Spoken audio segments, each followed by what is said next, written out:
What's going on, everybody, and welcome back to NBA Now and Then, the greatest comparisons. Today, we're stepping away from box scores and championships, and we're getting into something just as legendary.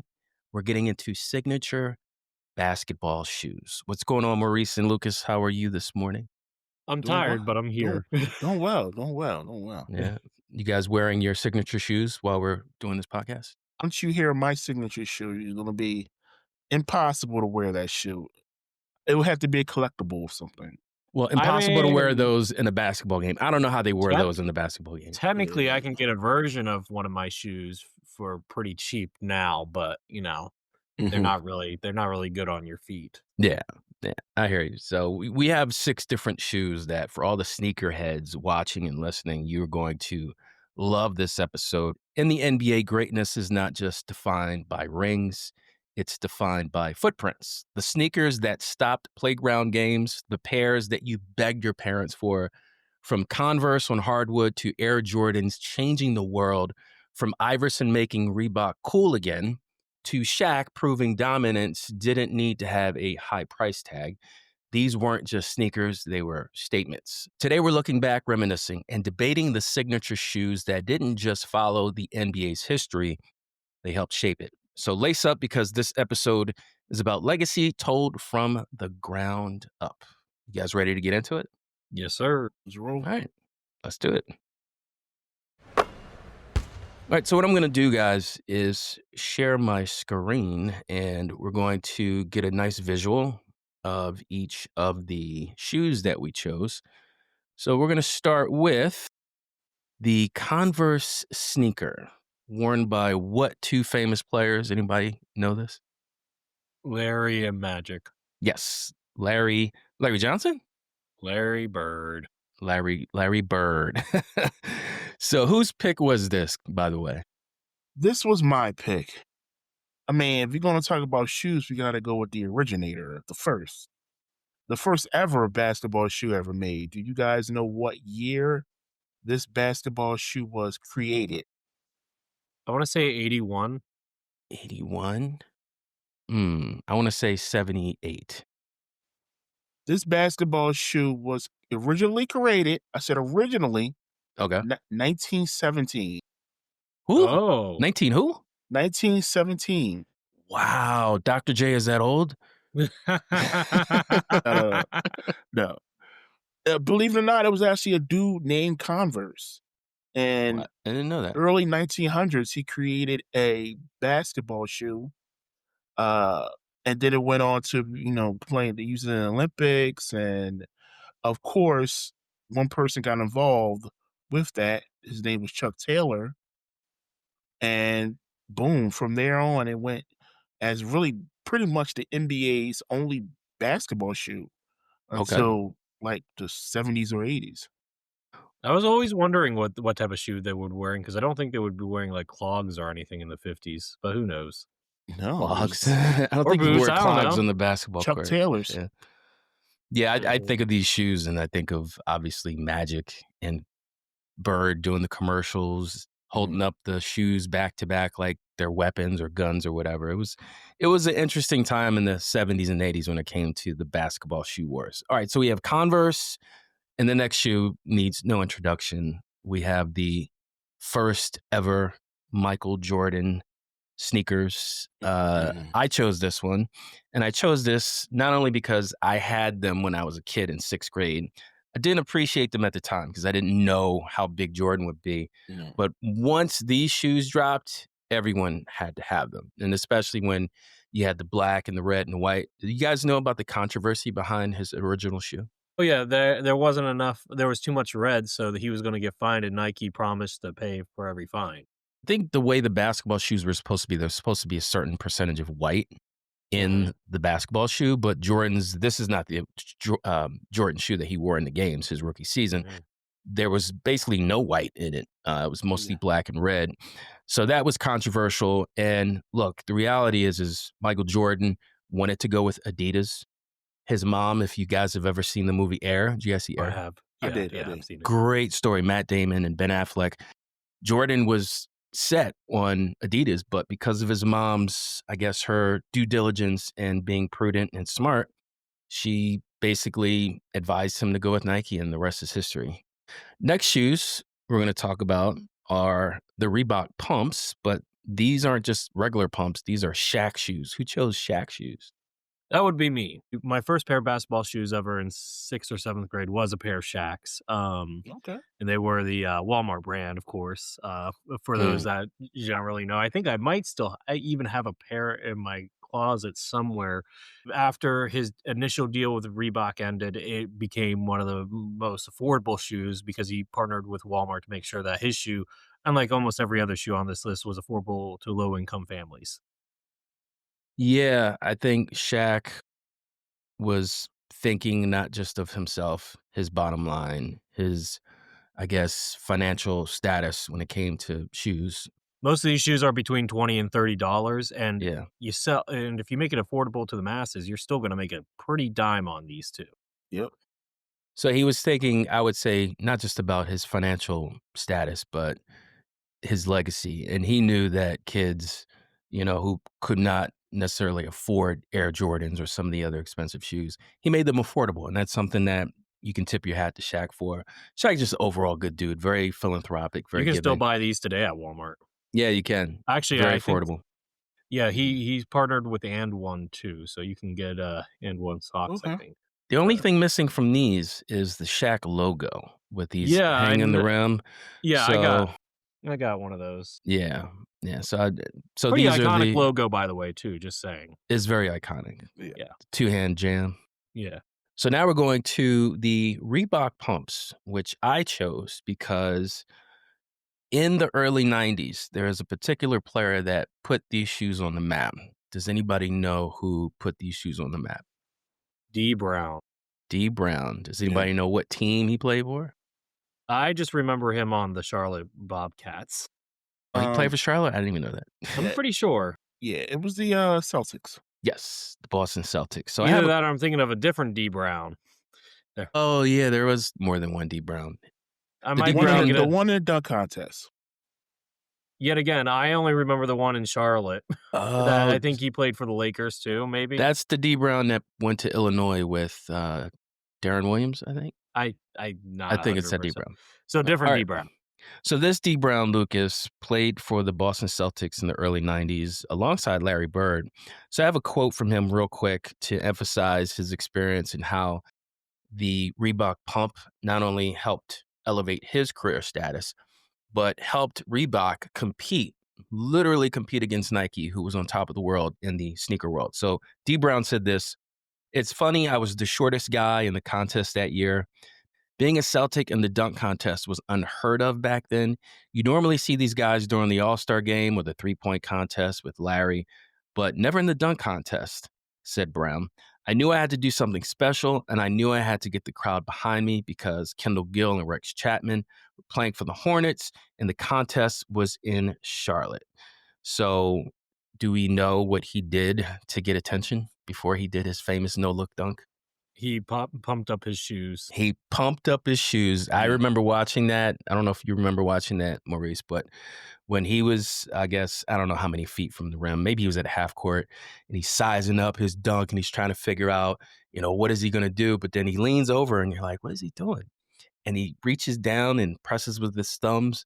He starts pumping air into his shoes, which was a feature that Nike had never introduced before. So Reebok was distinguishing itself with D Brown on this historic night, which took this sneaker into another stratosphere. Now, I do wanna say there is also a cultural reference that moment was so iconic that, I don't know, have you guys ever seen, Mel Brooks' Robin Hood Men in Tights?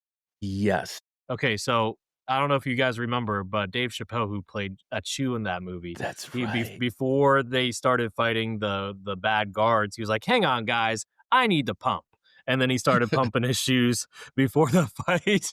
What a great movie memory. That's a good Uh, grab, Lucas. yeah, and I do wanna note that he is right about Boston Celtics players being in the dunk contest. There's Mhm. only been about 4 or 5. D. Brown won in '91, Gerald Green won it in 2007, Mhm. Greg Minor was also in it, as well as Ricky Davis, and, most recently, Jaylen Brown, Okay. who, lost to, G Leaguer Matt McClung. Shout out Matt McClung. We need to do an episode.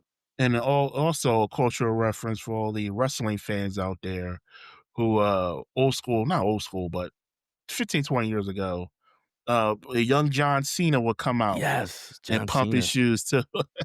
He stopped doing that after a while, I think some Yeah, John Cena legal changed his wise. persona a little bit after his initial debut on. Yeah, he's a pump it up. But that just goes to tell you that the reference of pumping up your shoes, it lasted a long time. It lasted a It long did. time. Yeah. I Yeah. kind of wish that they would bring back the pump shoes because I feel I like the kids know, I nowadays would know. actually do a lot more fun stuff with it. Well, it's interesting, Lucas, that Nike to compete, they came out with their own version of a pump shoe. I actually had them. They were the David Robinsons.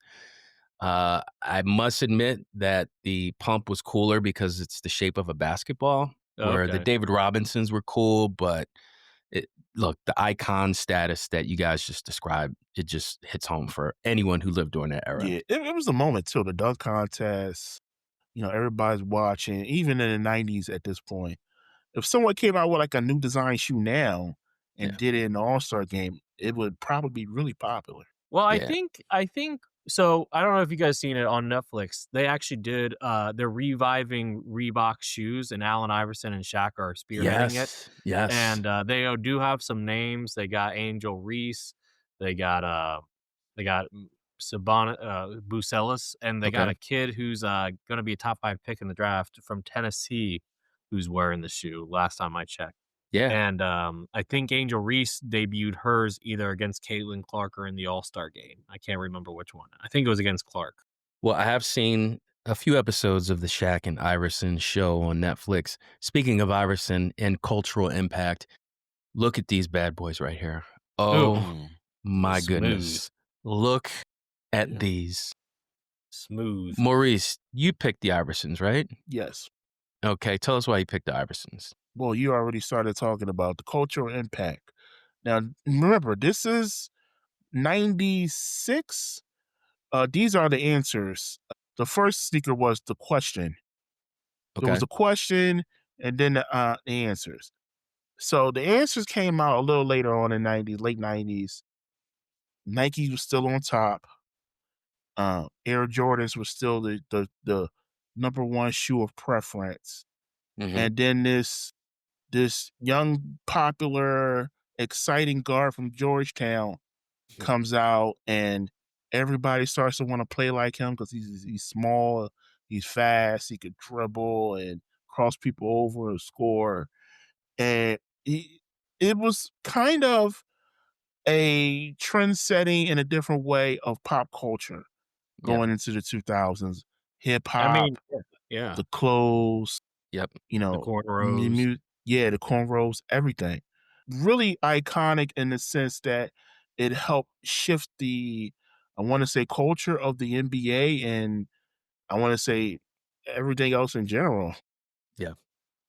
Yeah, look, I mean, Iverson, you can say that culturally, he is the most iconic player culturally in NBA history. Yeah. Yeah. Culturally, everybody, man. I remember in high school, I was trying to find shooting sleeves because I was trying to be like AI, right? AI, Mhm. Yeah. Carmelo, who all had shootings, Dwight, and it all started with AI cornrows. Obviously, I can't do that, but apparently, Kristaps Porzingis can. We talked about that on a previous We episode. Check did. that out.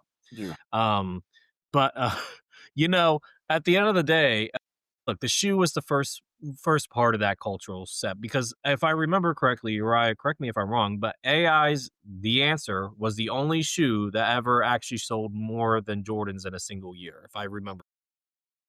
That sounds That sounds right. about right. Yeah. That sounds Mhm. right, but I'm not exactly sure. What I am Yeah. sure of is the commercials. Out of all the commercials that Mm. these signature shoes have been presented in promoting the brand, I think this Allen Iverson shoe, or at least one of the versions, editions, is historic with the hip hop vibe. We're talking about Jada Kiss and Track Masters. I mean, Yeah. just iconic in and of itself. So we'll come back to the AIs, but let's round this out. This initial introduction of each sneaker. And Lucas, you went with the Kobe's, Nikes. Tell us why you chose those. Well, we were talking about how Allen Iverson was just a culture setter of all NBA players, but RIP Kobe, but in terms of like, we talk about the basketball gods. Kobe is the essential Hercules of the basketball gods. He was mortal. He became something more than a mortal man. He became an icon that even to this generation is still worships him as one of the basketball gods, basically. You talk about Mamba mentality, talk about the Kobe's. Look, the Mamba brand is still selling strong now. Do I like the fact that they have limited release? No, but I mean, that's just because I want a pair of shoes myself, right? Kobe Bryant, I mean, there's still so many players that wear his shoe, and like Jordan, Kobe was took it personally when you didn't wear his shoes. I remember hearing a story from DeMar DeRozan Right. about a time that he did not wear his Kobe shoes. He was like a rookie or sophomore player, and his teammates say, "Hey, you can't wear his shoe when we play against him." Kobe looks down. He's like, "Okay, okay." Gave DeMar the business. He's Oh, he like, did? Okay. yeah," and then he was like, "Next time, make sure you wear my shoe." Hey, Wow. that Yeah, sounds like something Jordan would do, to be yeah, honest, and, and and that's so fine. look, especially when Kobe passed, I was really looking into it. But the sad thing is, unlike Shaq, these are very hard to get. Shaq shoes, these are very hard to get, but they are iconic. And he actually introduced the not the high ankle, but the low ankle shoes as a popular That's right. trend in That's right. basketball shoe wearing, which I think is iconic in itself. Yeah. So Yeah. make it easy, is lighter to use, one of the lightest shoes to use, and just overall sending a new trend for low top shoes. Yeah, I think, the one thing that this shoe makes me think of is what makes Kobe, and that's a great little, comparison, or was it Analogy, analogy? Yeah, yeah. with, Hercules, because Kobe was like a god because he played like a god, but something about Kobe made him relatable, how he talked to people. Mhm. I know it's hard to follow in his footsteps because he was so driven and so dedicated to improvement. But the one thing about these shoes when I think about Kobe, Lucas, is Mhm. Kobe had a code. This dude has there's like if you go to the mall, you go someplace, he has like a top 10 list of things to do in life to become great. And Mhm. when I think of Kobe, I think of his code. And his code is basically programmed through these shoes and anyone who wears them. So let's go back real quick before we do our Mount Rushmore and try to break down and figure out who fits where. Let's look at the design. So Mhm. for the people who are watching this on YouTube, you look at these Converse, and like Maurice said, initially were created in 1917, which I never knew. I didn't know that either. Yeah. Does anybody know? And I honestly don't know. I don't have the answers. Does anybody know what these symbols mean? The stars, not a chance. I do not know that. No. You know who might answer that? Someone in the comment section. So if you're watching, go ahead and let us Yeah. know Because Let us it's like know. a star the and then like design. a star with the little arrow in front of it. So what do you guys So, think about it? Do you guys like this design? I mean, I always like high top shoes because I like the extra ankle support. Right. It's solid. It looks like a heavy shoe though. That's my only thing. It looks like a heavy shoe. You don't want Yeah. to play with an overly heavy shoe because then obviously you're not going to be able to jump as high. But I mean, the design aesthetically is pleasing. But like I Looks said, it good. just looks like a heavy shoe. Yeah. It's not a heavy shoe. It's not a heavy shoe. You guys keep in mind, this was a skater shoe for decades. Mm. But you Skate just said it was designed as a basketball shoe to begin with. It was, but over time, culturally, it became a shoe that anybody could wear anywhere, Well, Right. especially yeah, the and low they have different tops. designs for the Yeah. skaters versus the Yeah. basketball players. This is a basketball design. If you look at a pair of skater shoes, they don't look at barely, and besides the logo, nothing really looks similar to it. Besides the fact Yeah. that they're both high tops. I Yeah. think this design is very simple. You notice that there's usually with Converse in this era, there's no more than two colors plus maybe the color white. Where nowadays you have neon green, neon orange, and Yeah. Yeah, that's a leopard little bit too print. much. Yeah, This is a very simplistic design. I Yeah. like it. It's classic. That it's was a classic. Yeah, that's a good way to put it. I It's used that to was classic. wear a these, yeah. and they were not my favorite to wear. I didn't think they were all that comfortable. That's just me. Oh, no, no, Okay. no, no. For the first design of basketball shoes, these didn't have any support. They No. were very flat-footed, a Yeah. very flat shoe. Yeah. Hmm. So yeah, and when it came to the color, Converse made it a point to make them shoe majority white. Mhm. So when the colors came around, every team had their own color. Yeah, So they made every Mhm. shoe had a team color on it.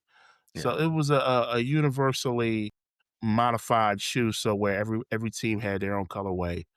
Uh, Yeah, that actually reminds me in middle school and high school, whenever we got shoes for the season, our coaches would say, "Hey, it has to be team colors." It doesn't, and yeah, sometimes yeah, we had to get all the exact same shoe.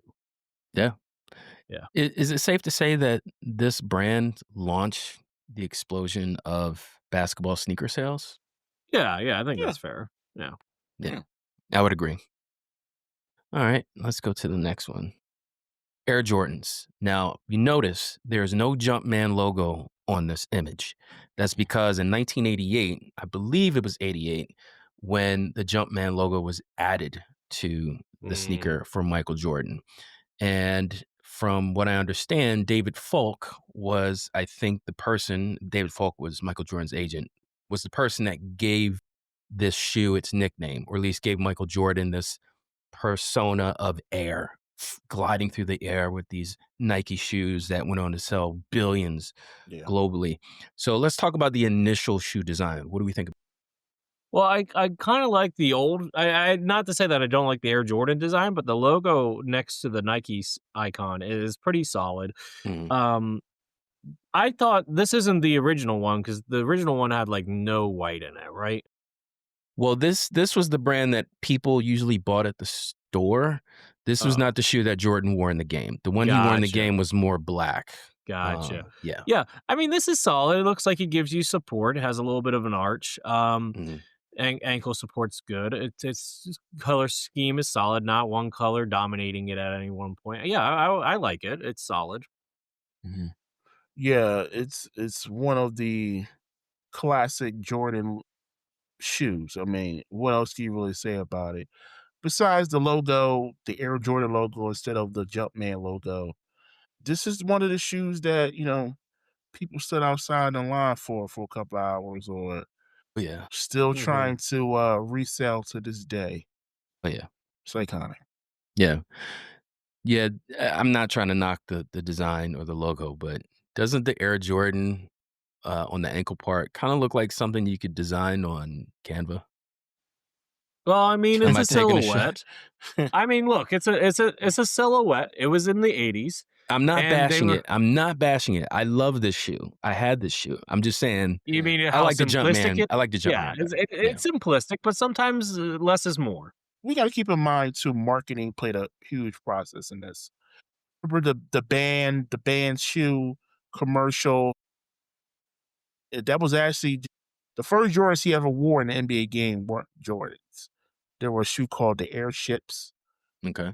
They weren't actually, Jordans he got a year later. So marketing played a huge part in this. You gotta keep in mind at this point in the 80s, the Nike shoe was kind of all looked the same. Mhm. Mind you, this is around That's the true. time where the Air Forces came out Mhm. and it all kind of had the same swoosh in the middle with kind of the same design. But because it was Michael Jordan, he was the new sensation in the NBA. He had the commercial, Yeah. it was popular. These sold. Next shoe, let's look at the design, see what we think. We have the Shaquille O'Neals with Mhm. the pump. What do we think about these colors? What do you think about the design, the logo? Now these are not the original Shack Attacks that he wore, correct? Yeah, the original ones with the black and white ones with the swirl. Yeah. Yeah, these Yeah. are later brand version. Oh, okay. Because I tried to find the originals. This is what they came up with. But again, nevertheless, these are Reebok pumps with Shaq's colors. What do you think about these? I mean, they're solid. They definitely have the Orlando baby blue with the black and white. Hmm. I like having a little bit more going on the side of the shoe. This definitely, unlike the other ones up to this point, definitely has a lot going on the side of the shoe.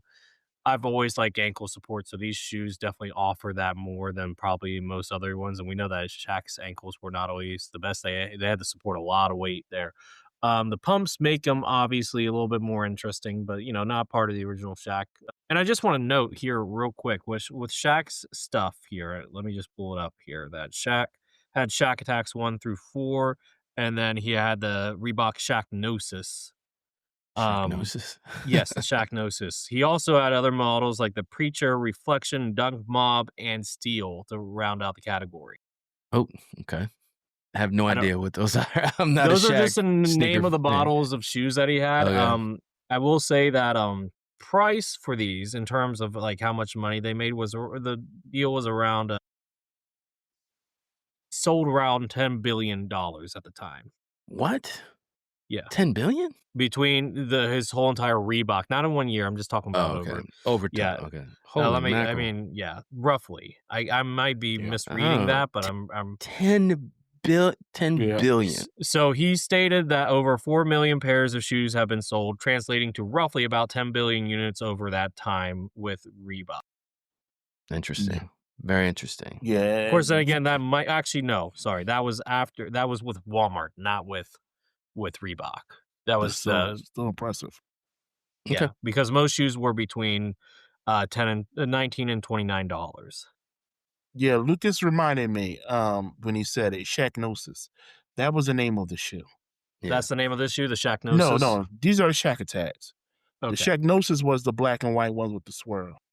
you're right. Yeah, Yeah, what are the odds that Shaq was part of the naming of that shoe? Shaqnosis.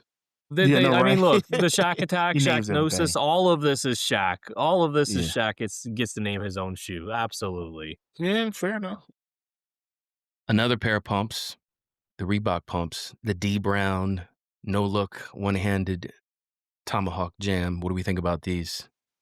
Simple. Yeah, simple. I think this is one of the shoes that they can bring back right now. Mhm. I'll wear them. Yeah, and look, the fact that they got little basketballs on the tongues make it a little bit more relatable and fun. Yeah. Yeah. But Anytime you in have that, terms of actual design, it's basic, though. I would like to note the heel's probably the thickest heel that I've seen on any of the shoes thus far. yeah, definitely looks thick. Yeah, Yeah, yeah. anytime you have that basketball in the front on the tongue, that's just cool. It's cool to look at. It's cool to pump. It's Mhm. cool to let the air out, right? So, all right. Mhm. So 2 Reeboks in a row. Let's make it 3. Let me comment first. All right. The logo. You notice that as the decades have progressed, the design of player logos have gotten really, really creative. And I think this Iverson logo with the I and the 3 coming out, I think that was kind of the start of the truly creative interpretation of what it meant to blend a player's persona to their skill to how they play on the court. And this is just sleek. It's sexy. The colors are simple. It's a classic shoe. This is one of my favorite Mhm. shoes. Yeah, Yeah. look, I do think it's sleek. There's outside of that one band going across it, there's one big thing and that's it, and the rest of the shoe's very simple, and I think that gives it its own unique appeal versus the other shoes that we've looked at. So Yeah, I mean, what else can you really say about it? If you were a fan of Iverson, you had a pair of his shoes. But yeah. I think I had a pair of think I had a pair of Answer 4. It was the Mm. 4s. That What was color? it was I wanna say it was just a black and white. Okay. It was the '01, the year that Iverson had his best season Yeah. statistically. Yeah, if you were a basketball fan, you were an Iverson fan, if you're a fan of hip hop, you had a pair of these shoes in the early 2000s. Yes, you are correct. Hip hop was all over the scene with AI and his shoes. The last shoe we're going to talk about aesthetically is the Kobe Bryant Nikes. So, what do we think about this design? This is the most recent shoe, so technologically, it's probably the most advanced of the shoes. Like I Yeah. mentioned earlier with the Chuck Taylors. Those are flat shoes. They were not comfortable. Even the Jordans. Yeah. I mean, even if you Yeah. think about it, they weren't the most comfortable shoe. They didn't have a lot of cushion. Um, it didn't have a lot of support. Like the Kobe's had ankle support. That's the one thing Mm. it did have. The mids or the high tops. Do you remember Maurice in The Last Dance when Jordan was talking about how his feet were bleeding wearing his own shoes? Yeah. Yeah, I Mm. That remember that. tells Yeah, you that they weren't well crafted Yeah, his for original basketball Jordans were wear and not. tear. Yeah, Yeah. So I just want to say, actually, this is not my favorite brand of the Kobe's. I like the Mamba, the purple Mamba ones. Okay. Those oh are yeah, I my like them favorite too. brand. Mm. Um, in terms of aesthetic, this, like I said, it's top, so like I don't like it in terms of basketball use, just because I would feel like my ankles are exposed, and yellow's not really my color anyway. But No, this I is mean, not low top. That's not low top. that's the lowest top that we've seen out here besides the Iversons. That's a mid. That's a mid. Okay, it's a mid. Okay, Yeah, I'll yeah, give you it's that. mid top, but like I don't know. It's honestly like in terms that was not the one that I was thinking of when I was thinking of the Kobe shoes. Okay. Like I said, I think of the purple Mambas, but I was able to find on Google the shoe that I got when I was in elementary school, the first Shaq shoes. I don't know if you guys can see it on my screen, but maybe I need to turn up the brightness a little. Lucas walking to school with his lunch pail, his Bring it up book a little more. bag, and wearing the. Let's put a little closer. We can't see. There we go. Nice, Okay. Okay. nice. We're gonna tag Shaq and tell him how much you loved his shoes. Oh yeah, oh yeah. Yeah. Well, and then I got the blue ones afterwards, but Mm. Speaking of branding, we don't have the Mamba logo. I don't see it on Mm. it. Well, I think it's on the tongue. It's on the front. yeah, they usually have it on the tongue. Yeah. Okay. Right. Okay. Okay. And I'm glad you mentioned that because his logo is pretty cool. The Yeah, it Mamba His is. logo. logo is Yeah. pretty cool. Yeah. I think it's the Iverson, second most Shaq. iconic logo Yeah. outside of, Jordan's, to be Well, that's honest. debatable, but that's another episode. But I will say this before we move on. Does this sneaker remind you of a snake, like a dangerous asp or Black and yellow. Maybe. I see is what a, you're going for. it looks like snakeskin, right? It looks dangerous. So I'm sure I see. Kobe I see where you're going with that. I Kobe see was what you're very trying to do, yeah. creative. Kobe was very creative. I'm sure he had his fingerprints all over this sneaker design. All right. So the goal now, since we've discussed the shoe, a little bit of historical reference, some context, some things going on during those eras, we're going to try and narrow it down and figure out which of these 6 shoes makes the Mount Rushmore of the top sneakers from this earlier era, pre-2000s, right? Except maybe Kobe. So round 1, if we're just going to be completely honest, there is no debate allowed. That is the first Air Jordans. Yes. It hit the cultural reset button, kind of deviating from the simplicity of Converse. The athlete brand partnership blueprint, just with Jordan and Nike, just started from the inception of these shoes. And if Jordan isn't an auto lock, his sneakers, then is this debate even serious? So would you guys agree that Yeah, it it's a should be lock. on the Mount I Rushmore? Yeah, agree. yeah, Yeah. Yeah. yeah. Yeah, I mean, if Jordan isn't on the Mount Rushmore of anything related to basketball, we're just wasting our time. Oh, yeah. What So we doing? yeah. All right, so that was an easy pick, right?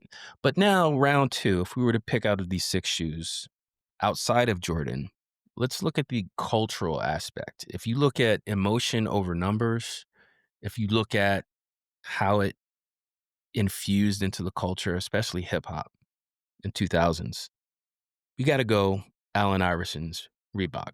Would you guys agree with that, or is it up for debate? I think it's up for debate here, and I'm gonna throw out the Kobe Bryants, and here's why. But remember, this is a cultural pick, not just Yeah, I okay. Go understand. ahead. I Okay. understand. I understand. Okay. So first off, Kobe Bryant, like I said earlier, is the Hercules of the basketball world, right? If we're making the allegory there, and then on top of that, if we look at the impact that it has, give me one second here because I made notes. Kobe's signature shoe isn't about just footwear. It's about the cultural symbol of his competitive ethos, okay? Influencing players and fans about the dedication, hard work, and athletic experience, okay? Kobe models are highly collectible, okay? They're not just shoes, they're collectibles at this point because, of course, he passed away. He is not, and it's not like Allen Iverson impacted a generation. But we don't talk about Allen Iverson's shoes too much today. Not saying that they're not talked about at all, but in terms of Mhm. current impact, they are not nearly as there as Kobe Bryant's, Mhm. which is Kobe's retros and protros. continue to be reissued with new color schemes, and they usually get sold off over a period of time, and they're usually low selling. So, and the reason why they don't make that many is to keep up the influence. But the fact is that basketball players pay a lot of money to get these shoes. They're limited edition, and like I said, it embodies the competitive ethos that Kobe had. Well, if Kobe is Hercules, then AI is Hermes. You can't beat what you can't catch. And speed with AI is synonymous with how he played. Street culture, whether you think it's good or bad or you're indifferent, it definitely entered the NBA mainstream the moment AI put these out on the market. And they lasted the impact, I think, for maybe a decade. Now, you might have a point about people talk about Kobe's more, but that could be attributed to the fact that Kobe passed away tragically. And his legacy has just blown up even more because of that. So I'm gonna stick with the Iversons with the cultural pick. Now it's up to Maurice to break the tie. Yeah, I gotta go Irises. I mean, this is one of them cases where you gotta be there. You had to be there. Uh, You all are just old heads. It's okay though. no, no, I mean, no, no. I mean, Well, Allen Iverson in the late '90s, early 2000s was more popular than Michael Jordan. His shoes were more popular than Michael Jordan. mhm, Michael Jordan retired. The culture shifted to a younger audience. Street ball was prevalent at that time. Allen Iverson kind of was a symbol of all of that, and his shoe, although didn't stand the test of time like a Jordan or even a mhm, Converse, it made an impact for the years that it was around. yeah. Mm. All right, I so would that's love to hear the fans' thoughts on this. Just so saying. so so before we get to the fans, so in this episode it's 2-1, right? So does Yeah, that yeah. You mean guys win. You guys win this round. so Lucas, this is for you. Happy New Year. This is an Oh. opinion base. This isn't fact. Come on now. I gave out facts. That's all I'm saying. Okay. Well, speaking of facts, so this pick is really all about the moment that the shoe was introduced and the impact that it had on the player and the brand. So for round three, we're going to go with the Reebok pumps worn by D Brown. Do we agree that this shoe out of the six that we just revealed kind of has more of a momentous impact based on its introduction? Based on the introduction, yes. Yeah, I kind of agree with that. Yeah. When you think of pumps, you think of D Brown I pumping mean, his I think of Dave shoes. Chappelle, but okay. Well, you're strange. That's why.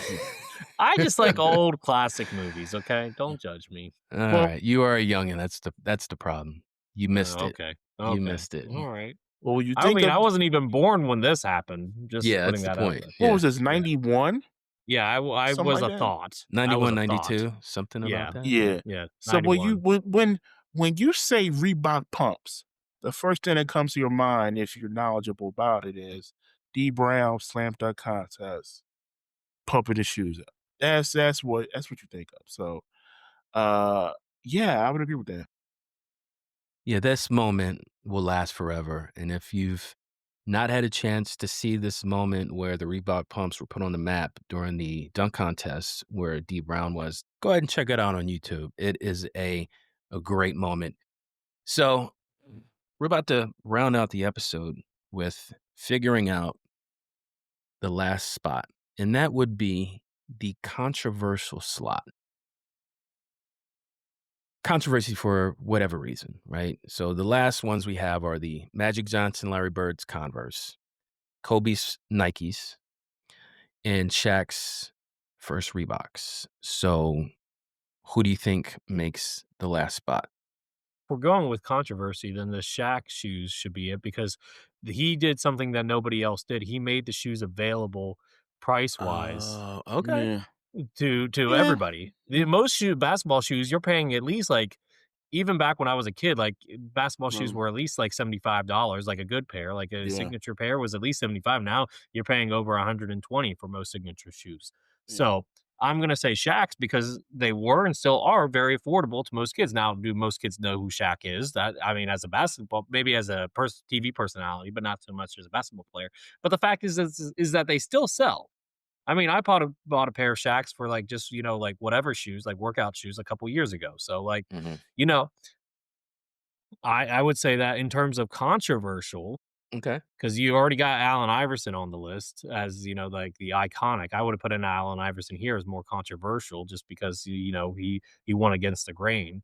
Kobe Okay. didn't do the Kobe's not too controversial outside of that one life thing, but there's no point in bringing that up at this Yeah. point. Yeah, So that probably is controversial because it just shows you that Brands stuck by his side and, mhm, he's found innocent, Yeah. but yeah. still, it was a pretty, cringy moment for the NBA, especially Kobe. But anyway, Mhm.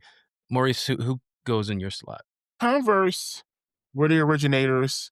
They were the first shoes to actually hit the hardwood for many, many years, decades before more player shoes, signature shoes came around. Um, I think they're iconic in the fact that they're the first to do it. They set the standard of what a basketball shoe is. Um, Controversial, probably not. Just the trend setting or the example, the prototype of what a basketball shoe is should recognize should put it on the Mount Rushmore just because it was the first. Um, yeah, Okay. that's my argument for it. All right. I can't believe I'm gonna say this, but I agree with Lucas Yes. in that the idea of a professional athlete saying, "Forget me maximizing my brand and my financial stability or financial, like profits. And I want to make it affordable for people who maybe not be able to afford it, the Air Jordans or something to that effect." He was the first to do it. I think Stephon Marbury did something very similar, which tells you that, okay, athletes aren't always greedy. They're always not out for a money grab. So controversially, Lucas, I actually agree with you. Yes. All right, so that means in this Mount Rushmore episode of Signature Shoe Brands, we go with the Air Jordans, obviously, the Mhm. Allen Iversons, the Shaquille O'Neal Reeboks, and what was the fourth one? The D Browns. And the Pumps. D Browns for Yeah. its momentous introduction in the slam dunk contest because of D Brown. In the future, we will be having more sneaker episodes. So if you're a sneakerhead or you have something that you love to reminisce about, the shoes you wore growing up in high school, middle school, let us know on social media. Let us know what shoe that we left out of this episode, and we can include it in our next episode. Do you guys have any shoes in mind for our next episode? I think we need to talk about LeBron's. Hello. There's a lot of current players, but is there a shoe that really stands out with the current NBA players? Other Mm. than the LeBrons, I can't think of one particular I shoe. can't. No. Anthony Edwards is making a push with Adidas. So these are some shoes that we will visit in the future. Speaking of in the future, next time you hear from us, we will be presenting a comparison between two, wow, amazing players that actually put their name on the map with the same franchise. Talking about the Pistons, we're going to be comparing Cade Cunningham to Grant Hill. We'll see you guys next time. Thanks for tuning in. Follow us on all social media. We're pretty much everywhere. On behalf of Maurice and Lucas, I'm Uriah with NBA Now and Then, the greatest comparisons. Peace. Deuces. See you.